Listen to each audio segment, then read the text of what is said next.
ওহো, আর কত যে দেরি করবে কে জানে। ওহো, আরে রূপ, কি ব্যাপার এই বৈদ্যবাটিতে? কতদিন পর দেখা, কেমন আছিস? ও অনন্ত, আয় আয় আয়, এদিকে আয়। ভালো আছি, তুই কেমন আছিস? কি করছিস বলতো এখন? আর আমার কি কাজ বল, টোটো করে খালি ঘুরে বেড়ানো। যাক ওসব বাদ দে। তারপর তুই চেন্নাই থেকে কবে ফিরলি? এই তো কিছুদিন হলো এসেছি। একটা লম্বা ছুটি পেয়েছি বুঝলি। এমনিতে তো সচরাচর খুব একটা ছুটি পাওয়া হয় না, এবার অফিস থেকেই ছুটিটা অ্যালট করলো, তাই 7-5 না ভেবে একেবারে বাড়ি চলে এলাম।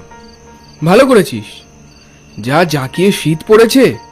বাই দ্য ওয়ে, তুই এখানে এই জনমানবহীন সমাধি ক্ষেত্রের সামনে এত রাত্রে দাঁড়িয়ে কি করছিস? আসলে তুই তো আমার